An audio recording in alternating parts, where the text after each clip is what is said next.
नीतीश कुमार का दूसरा नाम पलटू राम बिहार में पड़ चुका था।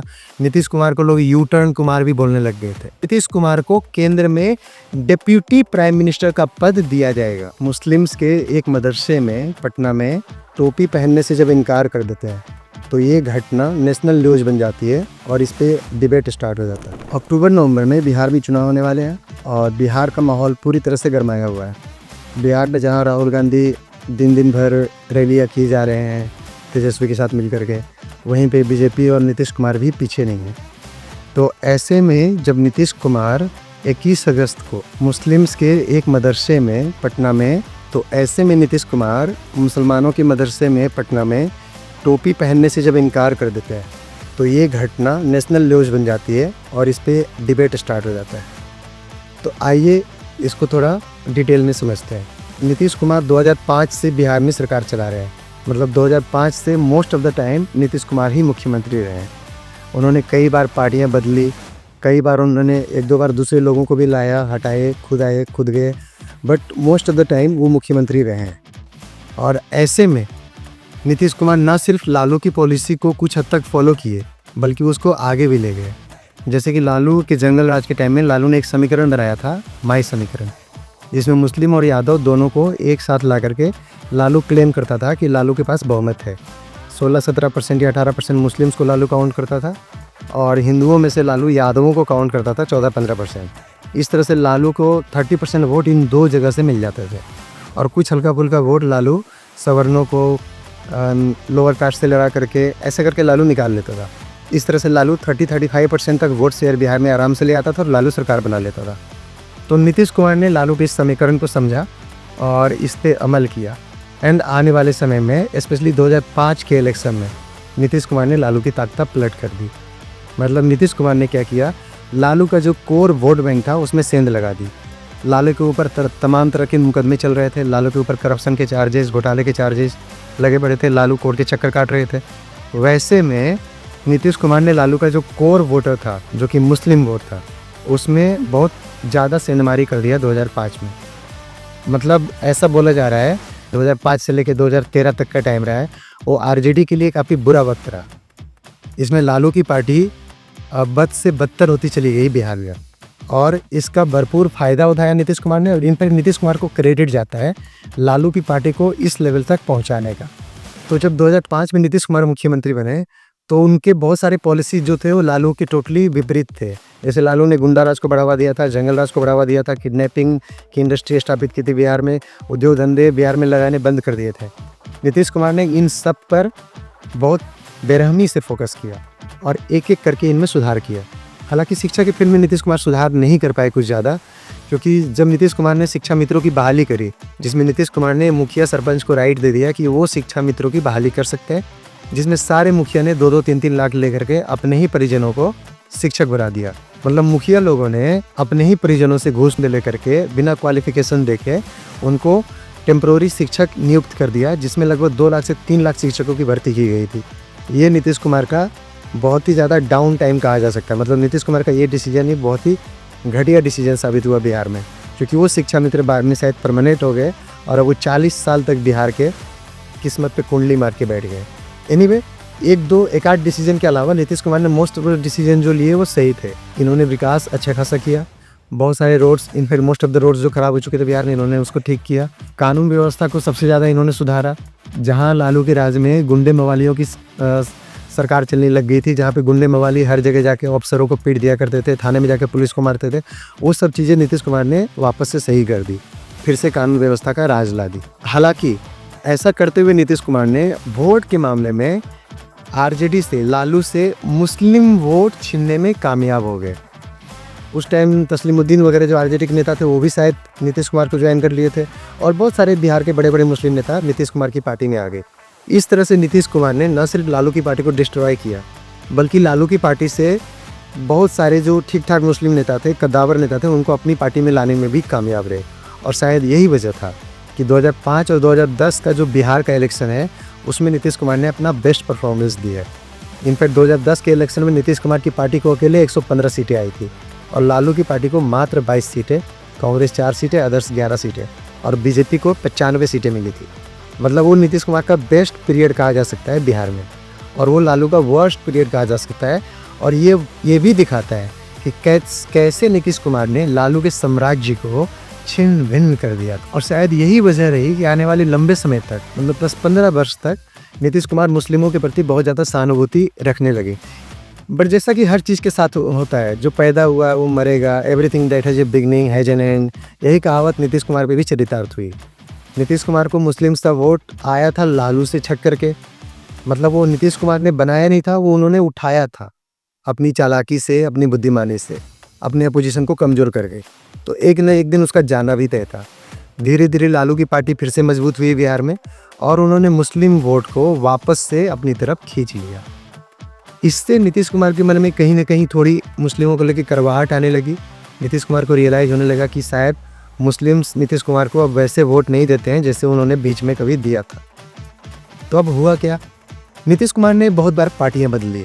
2005 में बीजेपी के साथ मिलकर इन्होंने सरकार बनाई, ये मुख्यमंत्री बने।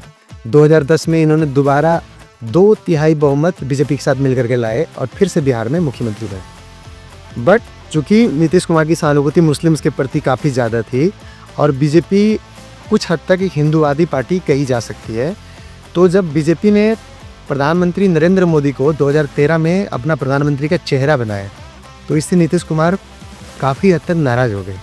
नीतीश कुमार फूफा वाले मोड में चले गए। उन्होंने मुंह फुलाकर बीजेपी से अपना रिश्ता नाता तोड़ लिया। नीतीश कुमार चाहते थे कि चूँकि नीतीश कुमार का जो फेस था वो एक सेकुलर फेस रहा है बिहार की राजनीति में और इनफैक्ट भारत की राजनीति में, तो नीतीश कुमार चाहते थे कि बीजेपी एक सेकुलर पर्सन को प्रधानमंत्री का चेहरा बनाए 2013 में, मतलब 2014 के इलेक्शन के लिए। मतलब दूसरे शब्दों में कहें तो नीतीश कुमार चाहते थे कि बीजेपी नीतीश कुमार को प्रधानमंत्री का चेहरा बनाए, क्योंकि नीतीश कुमार सेकुलर फेस थे और नीतीश कुमार को लगता था कि उनकी वजह से बीजेपी को मुस्लिम्स के वोट भी मिल जाएंगे, जो शायद गलत साबित हो जाता है। बट चलो एनीवे, चूँकि ये चीज़ पॉसिबल नहीं हुआ तो हमें कभी पता नहीं चलेगा कि उस समय क्या हुआ होता। बट कहीं ना कहीं नीतीश कुमार इस चीज़ पे अड़े रहे। नीतीश कुमार चाहते थे कि क्योंकि वो बीजेपी के साथ मिलकर के सरकार चला रहे थे, गठबंधन में थे, तो नीतीश कुमार चाहते थे कि बीजेपी नीतीश कुमार को 2014 का जो लोकसभा इलेक्शन था उसके लिए 2013 में अपना प्रधानमंत्री का फेस बना के उतारे, जो कि बीजेपी ने नहीं किया। बीजेपी ने उस समय के तत्कालीन गुजरात के मुख्यमंत्री नरेंद्र दामोदर दास मोदी जी को उठाया और उनको प्रधानमंत्री का चेहरा बनाया। इससे नीतीश कुमार नाराज हुए और बीजेपी से लंबे समय के लिए रिश्ता तोड़ लिया। बट चूँकि नीतीश कुमार के पास अलोन 115 सीटें थी और 11 सीटें जो थी वो छोटी मोटी पार्टियों के या निर्दलीय को आई हुई थी, तो नीतीश कुमार ने उनके साथ मिलकर के सरकार बना लिया और ये अगला 2 साल तक सरकार को बिना बीजेपी या आरजेडी की मदद से चलाने में कामयाब रहे। उसके बाद 2015 में इन्होंने लालू के साथ गठबंधन कर लिया और फिर से नीतीश कुमार और लालू की पार्टी बिहार में भारी मतों से जीत करके सरकार बनाने में सक्सेसफुल हो गए और बीजेपी को करारी हार झेलनी पड़ी। अब यहाँ से नीतीश कुमार की पॉलिटिक्स जो है वो यू टर्न मार चुकी थी। नीतीश कुमार का दूसरा नाम पलटू राम बिहार में पड़ चुका था। नीतीश कुमार को लोग यू टर्न कुमार भी बोलने लग गए थे, क्योंकि नीतीश कुमार ने लालू के जंगल राज को खत्म करके एक अच्छी शासन व्यवस्था बिहार में स्थापित की थी 2005 में। उन्होंने लालू के आतंक से, लालू के जंगल राज से लोगों को मुक्ति दिलाया था एंड 2015 में वापस वो लालू के साथ मिल करके सरकार बना लेते हैं। ये एक बहुत बड़ा यू टर्न था। मतलब इस तरह के एग्जाम्पल्स जनरली राजनीति में देखे नहीं जाते हैं, हालांकि राजनीति में बहुत कुछ देखा जाता है, बट फिर भी ये एक एक्सेप्शन था कि 2 जानी दुश्मन, पॉलिटिकली जानी दुश्मन एक दूसरे के साथ मिलकर बीजेपी को करारी हार का सामना कराकर सरकार बनाए थे बिहार। एनीवे, कुछ ही महीने बीते, उसके बाद नीतीश कुमार और लालू के बीच में फिर से अनबन होने लग गई।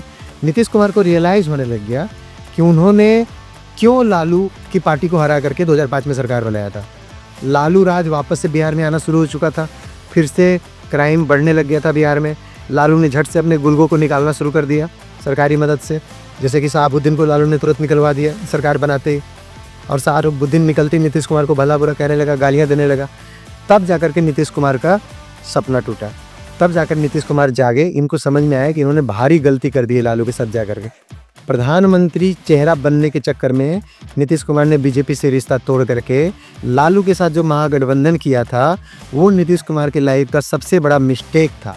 ये चीज़ नीतीश कुमार को तब जाकर समझ में आई, और जब उनको रियलाइज़ हुआ तो बेशक नीतीश कुमार पलटू राम रहे हो, बेशक नीतीश कुमार यू टर्न कुमार रहे हो, लेकिन नीतीश कुमार एक शातिर पॉलिटिशियन भी रहे हैं और नीतीश कुमार जानते हैं कि पॉलिटिक्स कैसे चलानी है, कैसे करनी है।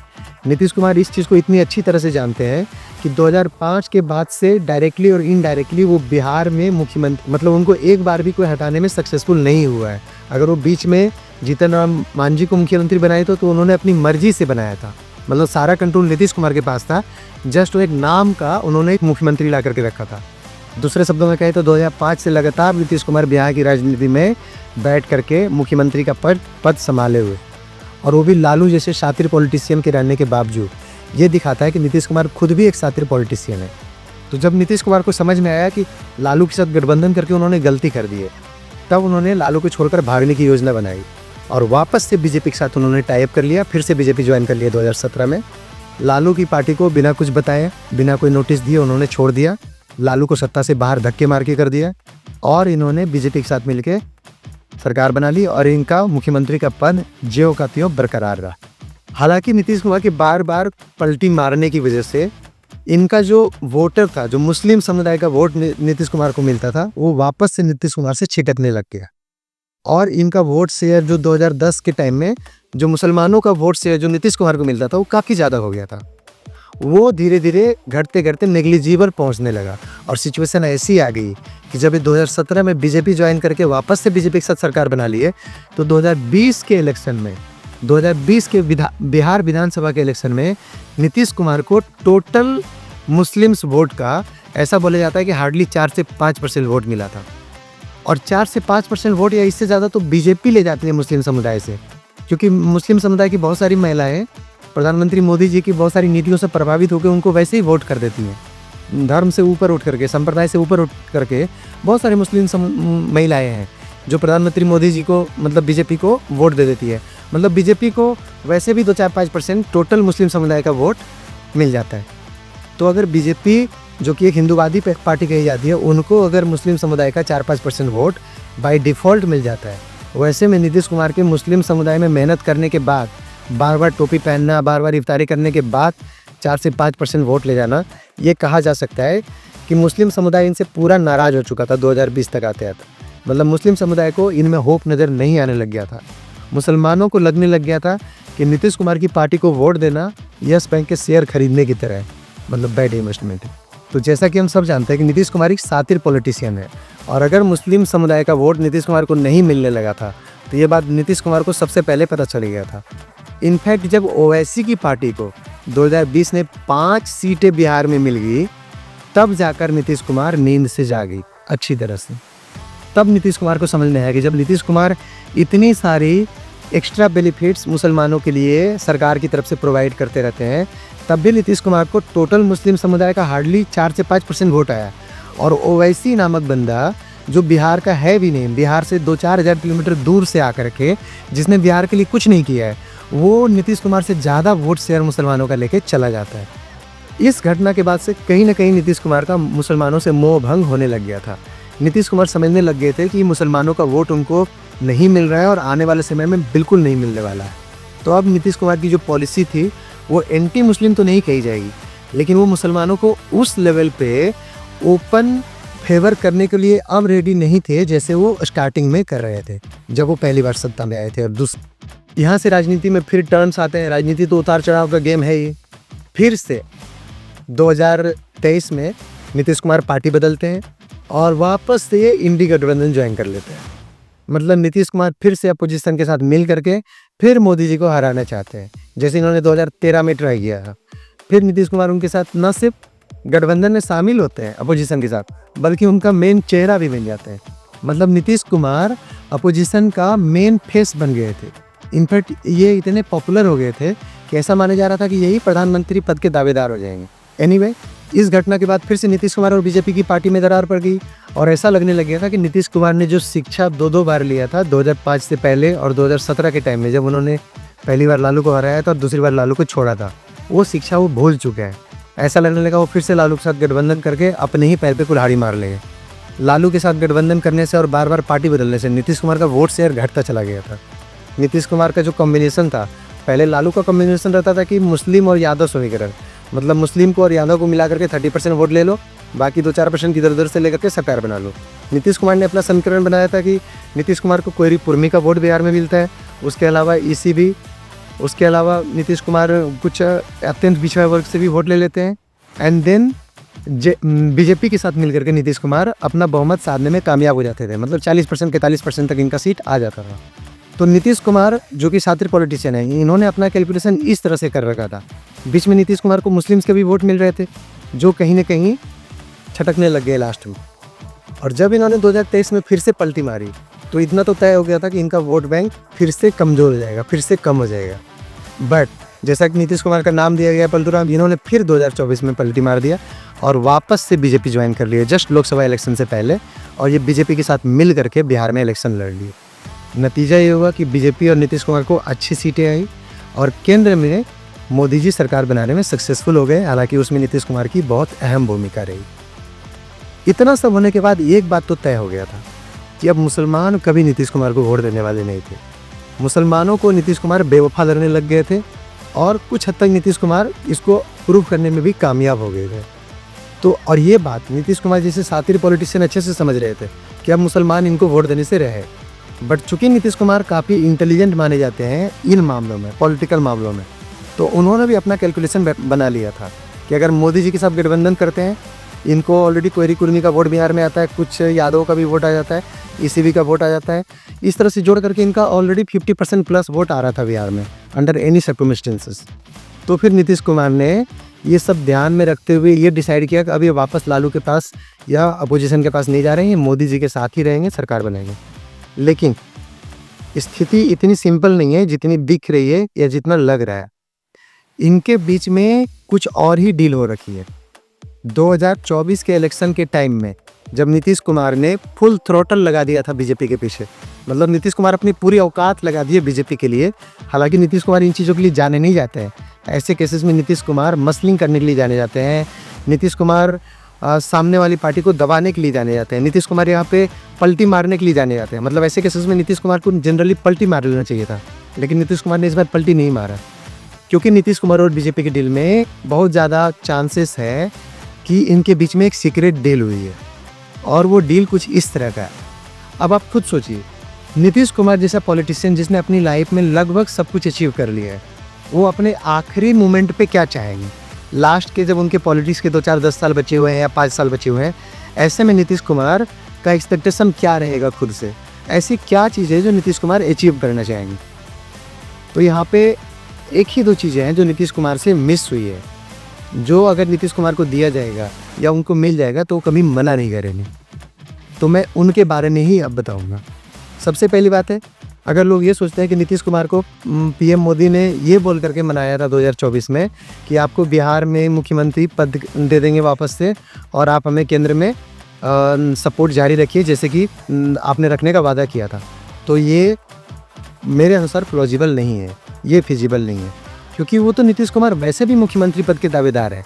वो बीजेपी के साथ मिलकर के इलेक्शन लड़े या फिर लालू के साथ मिलकर के इलेक्शन लड़े, नीतीश कुमार को भी पता है कि मुख्यमंत्री तो मैं ही बनूंगा। क्योंकि जिसने भी नीतीश कुमार को मुख्यमंत्री से बनने से मना किया, नीतीश कुमार उसकी पार्टी को छोड़ करके दूसरी पार्टी में ज्वाइन कर लिए।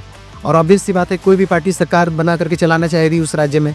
वैसे में अगर वो लालू को छोड़ के बीजेपी में जाते हैं तो बीजेपी उनको मुख्यमंत्री पद का उम्मीदवारी दे देंगे, और अगर वो बीजेपी को छोड़ के लालू में जाते हैं तो लालू उनको मुख्यमंत्री बनाने के लिए रेडी हो जाएंगे। तो ये चीज़ तो तय है कि नीतीश कुमार तो एनी वे मुख्यमंत्री बन रहे हैं। वो लालू के साथ लड़े या बीजेपी के साथ लड़े, वो लालू की पार्टी को छोड़ के बीजेपी में जाए, बीजेपी की पार्टी छोड़ के लालू में जाए, इधर केस में नीतीश कुमार मुख्यमंत्री तो बन ही रहे हैं। तो ये कहना गलत होगा कि मोदी जी के साथ उनका ये डील हुआ कि वो मुख्यमंत्री बनेंगे इसलिए मोदी जी को उन्होंने केंद्र में सपोर्ट कर दिया है। नहीं, यहाँ पे डील दूसरी हुई लगती है, और वो डील है कि ज़्यादा चांस है कि इनके बीच में डील कुछ ऐसी हुई है कि 2025 के बिहार विधानसभा के इलेक्शन में अगर एनडीए मतलब नीतीश कुमार और बीजेपी की पार्टी साथ में पासवान जी वगैरह जो भी है, ये लोग मिल करके अगर बहुमत ले आते हैं, मतलब भारी बहुमत से बिहार में सरकार बनाने में कामयाब भी जाते हैं, तो मुख्यमंत्री पद के दावेदार तो नीतीश कुमार वैसे ही है।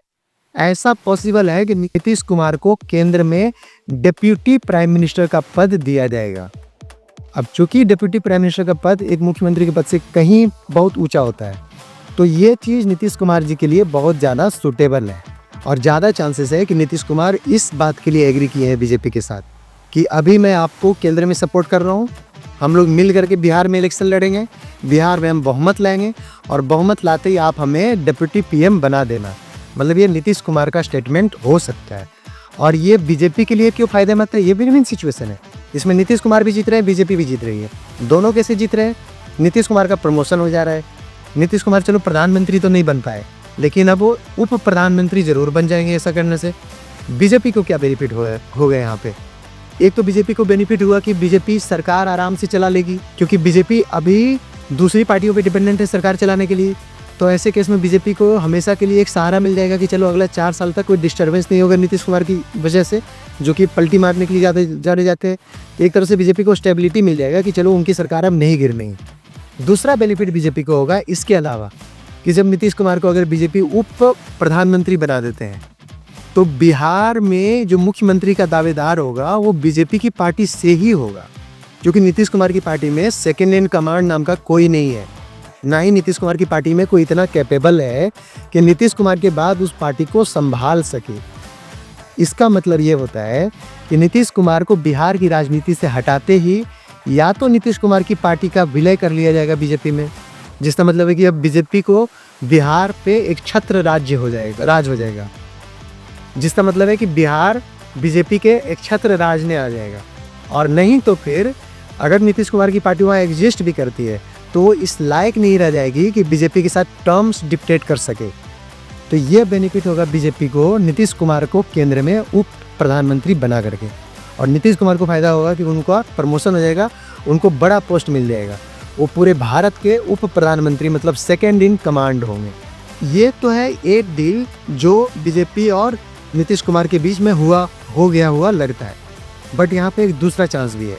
नीतीश कुमार जैसा पॉलिटिशियन जिसने लाइफ में सब कुछ अचीव कर लिया है, उनके लिए अभी भी एक पोस्ट है, एक पद है जो उनके रीच से बाहर रहा है। और मैं प्रधानमंत्री और उप प्रधानमंत्री के पद की बात नहीं कर रहा हूँ। भारत में एक पद है जिस पे पहुँचने के बाद कोई भी व्यक्ति उस पर्सन को जो उस पद पे रहेगा या उस पद पे रह चुका है उसको टच नहीं कर सकता है। तो ज़्यादा चांसेस है कि नीतीश कुमार का ख्वाब में वो पद भी आया हुआ है। मतलब नीतीश कुमार कहीं ना कहीं ये चाहते हैं कि उनको वो पद दिया जाए जिस पर रहने के बाद या जिस पर रहने के से हटने के बाद कोई नीतीश कुमार को कभी भी टच ना कर पाए। और नो मैटर कि नीतीश कुमार की हालत कैसी रहे और नीतीश कुमार कितने साल तक पॉलिटिक्स में रहे या पॉलिटिक्स के बाहर जिंदा रहे, उनको हाईएस्ट लेवल का ऑनर दिया जाए। तो वो पद है राष्ट्रपति का पद। कहीं ना कहीं नीतीश कुमार चाहेंगे कि इतने वर्षों तक बिहार पे राज करने के बाद, इतने वर्षों तक मुख्यमंत्री रहने के बाद, पॉलिटिक्स में भारी लेवल पे एक्टिव रहने के बाद और केंद्र में भी कहीं ना कहीं इनको अच्छा खासा बेनिफिट हमेशा से मिलता रहा है, क्योंकि इनकी ही सपोर्टिंग सरकार केंद्र में रही है जब से ये मुख्यमंत्री बने हैं। तो वैसे में नीतीश कुमार कहीं ना कहीं ये ज़रूर चाहेंगे कि अगर नीतीश कुमार रिटायरमेंट लेते हैं तो रिटायरमेंट से पहले इनको कुछ ऐसा पद दिया जाए जो हाईएस्ट लेवल का सम्मान हो भारत में, जिसके बाद अगर वो उस पद पे ना भी रहे, वहाँ से हट भी जाए, तब भी इनको हाईएस्ट लेवल का ऑनर दिया जाए जब तक ये जिंदा रहेंगे। तो वैसा एक ही पद है ही और वो है राष्ट्रपति का पद। तो ऐसा लगता है जैसे कि बीजेपी और नीतीश कुमार के बीच में यही डील हुई है कि इस इलेक्शन के बाद नीतीश कुमार को मुख्यमंत्री बनाया जाएगा, क्योंकि इतना तो श्योर है कि बीजेपी नीतीश कुमार के साथ बुरी तरह से जीत करके बिहार में आ रहे हैं। हल्का पुल्का जो डाउट था वो इलेक्शन कमीशन का जो SIR ड्राइव है उसके बाद वो डाउट ख़त्म हो चुका है। SIR ड्राइव में जब इलेक्शन कमीशन ने 65 लाख वोटर बिहार से हटा दिए हैं जो इलीगल वोटर्स थे, डेड वोटर्स थे, तो अब बिहार में वोटिंग चोरी होने का चांस नेग्लिजिबल हो चुका है। और उस 65 लाख में काफ़ी चांस है कि 15 से 20 लाख वोटर ऐसे होंगे जो बांग्लादेशी और रोहिंग्या होंगे जो 100% RJD को वोट करने वाले थे।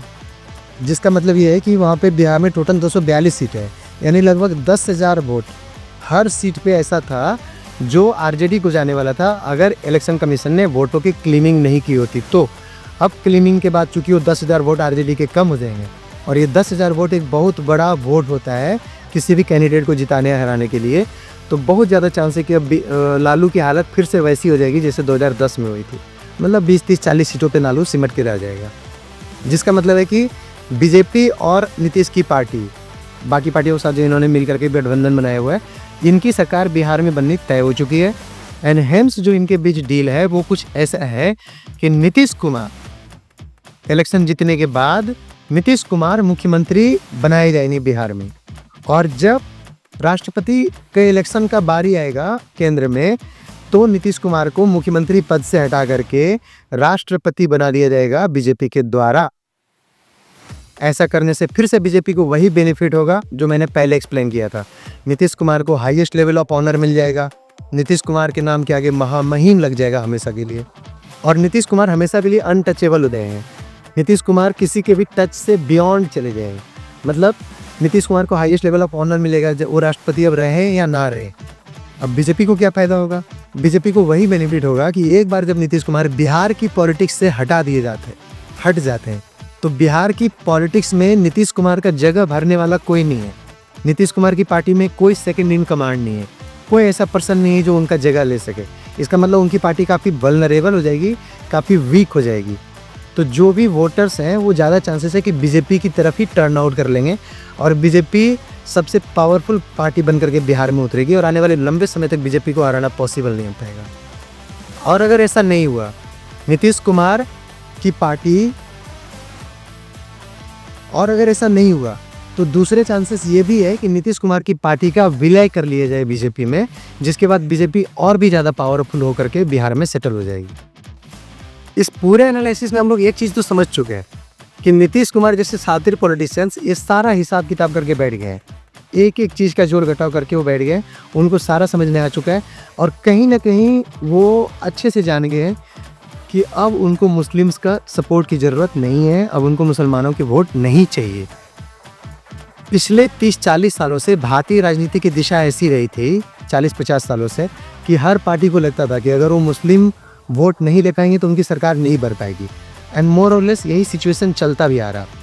मुस्लिम वोट को काफ़ी बढ़ा चढ़ा के पेश किया गया था, क्योंकि मुस्लिम वोट जहाँ भी जाता है एक ही पार्टी को जाता है। हेंस सारी पार्टियाँ मुस्लिम्स को रिझाने के लिए जालीदार टोपी पहन करके इनके सारे फेस्टिवल्स में जाती थी, इनके साथ बैठ करके खाना पीना करती थी। हर पार्टी सेम पैटर्न अपनाते थे, इफ्तारी करते थे, क्योंकि इनको लगता था कि अगर मुसलमानों का सारा वोट आ गया तो 15% 20% वोट हमें आ जाएगा, उसके बाद बाकी कुछ परसेंट वोट उनका अपना होता ही था। तो इस तरह से उन्हें लगता था कि वो आराम से सरकार बनाने में सक्सेसफुल हो जाएंगे बहुमत लाकर। लेकिन 2013 के बाद से, स्पेशली 2014 के बाद से, जब मोदी की केंद्रीय पॉलिटिक्स में एंट्री होती है, मोदी की सेंट्रल पॉलिटिक्स में एंट्री होती है, उसके बाद से सिचुएशन बदल जाता है। मोदी जी ने दिखा दिया कि बिना मुसलमानों की मदद के भी केंद्र में और राज्य में सरकार बनाई जा सकती है। धीरे धीरे मुसलमानों के वोट को इनसिग्निफिकेंट बना दिया गया है। मतलब आज सिचुएशन ऐसा हो गया है कि अब लोग मुसलमानों के वोट को रिझाने के लिए दिन रात एक वैसे नहीं करते हैं, जैसे 90s में, 2000 में या 80s में किया करते थे, जैसे लालू के ज़माने में, इंदिरा के ज़माने में किया करते थे। अब मुसलमानों के वोट को उस लेवल का वैल्यू मिलना बंद हो गया है। अब हिंदुओं को जातियों में बांट करके और मुसलमानों को एक मुश्त देखने की बजाय लोगों ने हिंदू वर्सेस मुस्लिम देखना शुरू कर दिया है, जिसमें मुस्लिम 10 से 15% पे आते हैं और हिंदू 80 से 85% पे आते हैं। और इस तरह से लोग ऐसे देखना शुरू कर दिए हैं कि अगर हम 15% मुस्लिम को ना रिझा करके 80-85% हिंदुओं को रिझाएंगे तब भी हमें अच्छा वोट मिल सकता है। तो ये बदलाव आया है मोदी जी के 2014 में आने के बाद से, और ये बदलाव इतना भयंकर रहा है कि सिर्फ बीजेपी की सपोर्टिंग पार्टियां नहीं बल्कि अपोजिशन वाले भी इस धारा में बहते चले गए हैं। अब इस चीज़ को अपोजिशन को भी दिखाई देने लग गया है कि मुस्लिम वोट्स में वो दम नहीं है जैसे इनको प्रेजेंट किया जा रहा था शुरू से। और कुछ लोग तो अब ओपनली बोलना शुरू कर दिया है कि हमें मुस्लिम वोट नहीं चाहिए। जैसे कि हम असम के हेमंत बिस्वा शर्मा, पिछला इलेक्शन उन्होंने बोल के लड़ा कि मुझे मुसलमान का वोट नहीं चाहिए, और इसके बाद भी वो बहुमत लाने में कामयाब रहे। जबकि असम में मुस्लिम वोट बहुत ही ज़्यादा है, मतलब 30-40% हो गए और भी ज़्यादा हो सकता है। इसके बावजूद हेमंत बिस्वा शर्मा ओपन बोलते हुए कि मुझे मुसलमान का वोट नहीं चाहिए, बहुमत के साथ असम में सरकार बना ली। यही चीज़ें बाकी जगह भी मोर और लेस चलनी शुरू हो चुकी है। बिहार में नीतीश कुमार जो मुसलमानों के कट्टर समर्थक रहे हैं स्टार्टिंग से, जिनको मुसलमानों को वोट भी भर भर के मिलते थे किसी ज़माने में, उन्होंने भी ये रियलाइज करते हुए कि अब वो बिना मुसलमान के वोट के भी न सिर्फ बहुमत से सरकार बना लेंगे, बल्कि उनको लगता है कि वो 50% से भी ज़्यादा वोट लाने में सक्सेसफुल हो जाएंगे, और वो केंद्र में भी पावर में रह जाएंगे, राज्य में भी पावर में रह जाएंगे, और उनका जो मुख्यमंत्री वाला फेवरेट पद है वो भी उन्हीं के पास रह जाएगा। ये सब सोच करके, सब कैलकुलेट करके उन्होंने भी मुसलमान वोटों को कहीं ना कहीं भाव देना बंद कर दिया है। और शायद इन बातों को ध्यान में रखते हुए उन्होंने मुसलमान वोट को ना कह दिया है। मतलब उन्होंने डायरेक्टली, एक तरह से आप बोल सकते हो, या इनडायरेक्टली ये बोल दिया है कि हम आपके साथ धोखाधड़ी नहीं करना चाहते हैं। मतलब उन्होंने मुसलमानों को इनडायरेक्टली ये बोल दिया है कि भाई देखो, हम आपके साथ धोखाधड़ी नहीं करना चाहते हैं, हमें आपका वोट नहीं चाहिए। जो चीज़ें हेमंता बिस्वा शर्मा ने ओपन बोला था आसाम में, वही चीज़ नीतीश कुमार इनडायरेक्टली बिहार में पिछले कुछ समय से लगातार बोलते आ रहे हैं। और मार्च अप्रैल में जो इफ्तारी में जब उन्होंने टोपी लगाने से मना कर दिया था, और अभी 21 अगस्त को जब उन्होंने फिर से मदरसे में जाकर के टोपी लगाने से मना कर दिया, तो ये सब उनका डायरेक्ट इम्प्लीकेशन है, उनका डायरेक्ट हिंट है कि मुझे अब मुसलमानों के वोट की ज़रूरत नहीं है। इतना ही नहीं, जनरली वो नीतीश कुमार जो मुसलमानों के लिए बहुत सारे प्लान्स बनाते रहे, बहुत सारी स्कीमें बना के उनको देते रहे, उस नीतीश कुमार ने अभी रिसेंटली सीतामढ़ी में सीता जी के नाम से जो मंदिर बन रहा है, उसके लिए गवर्नमेंट की तरफ से लगभग 1000 करोड़ रुपए अलॉट कर दिए। मतलब जबकि ऐसा कट्टर हिंदूवादी पार्टियां भी करने से डरती हैं और कतराती हैं। अक्सर मंदिरों के लिए जो पैसा दिया जाता है वो चंदे की मार्फत से इकट्ठा किया जाता है। कोई भी सरकार पैसा देने से कतराती है, नो मैटर कि वो हिंदूवादी हो या वामपंथी हो या फिर कोई और पंथी हो। मतलब सरकारें खुद पैसा देने से। वैसे में नीतीश कुमार ओपन होकर के अनाउंस करके लगभग 1000 करोड़ रुपीज़, 1000 करोड़ रुपये मंदिर बनाने के लिए एलोकेट कर चुके हैं। ये उदाहरण अतुलनीय है पूरे भारत में। ऐसा हार्डली किसी सीएम ने ओपनली किया होगा। मज़े की बात यह है कि उनके ऐसा करने के बाद कोई भी पर्सन या पार्टी उनके ऊपर स्टिल उंगली उठाता हुआ नहीं पाया गया है। ना आरजेडी ने उनके ऊपर उंगली उठाया है, ना कांग्रेस ने उठाया है, ना ही किसी और पार्टी ने। इवन मुस्लिम पार्टियां भी जो है, जैसे कि ओवैसी की पार्टी वगैरह, किसी ने भी उनके ऊपर आज तक उंगली ही नहीं उठाया है। जबकि ऐसा उन्होंने जो किया है, ऐसा किसी और ने भारत में शायद ही किया हो कि मंदिर के लिए 1000 करोड़ रुपया एलोकेट कर दिया हो। और ये चीज़ ये भी दिखाती है कि नीतीश कुमार का मुसलमानों से मोह भंग हो चुका है। और नीतीश कुमार 100% श्योर हैं कि उनको मुसलमानों का वोट ना तो लेना है, ना ही वो उसके लिए प्रयास करेंगे। नीतीश कुमार 100% श्योर इस पर भी है कि बिना मुसलमानों के वोट के वो 50% से ज़्यादा वोट वैसे भी ला रहे हैं और बहुमत से दोबारा से बिहार में सरकार बना रहे हैं। क्योंकि वैसे भी मोदी की गारंटी है 35% वोट बिहार में उनको आ जाएगा। बाकी 8% वोट उनको कोयरीपुर में से आ जाएगा, 8-10% वोट उनको ईबीसी से आ जाता है जो अति पिछड़ा वर्ग है। तो इस तरह से इनका 50+% जो है वो तो वैसे ही आ रहा है। यही सब सोच करके, यही सब कैलकुलेट करके नीतीश कुमार ने अब डिसीजन ले लिया है कि वो मुसलमानों के साथ नहीं जाएंगे, मुसलमानों को फेवर नहीं करेंगे और ना ही उनको मुसलमानों का वोट चाहिए हेमंता बिस्वा शर्मा की तरह। जस्ट वो उतने वोकल नहीं हो रहे हैं। और इन्हीं सबको ध्यान में रखते हुए मुझे लगता है कि उन्होंने ओपनली 21 अगस्त को जालीदार टोपी पहनने से साफ साफ इनकार कर दिया था।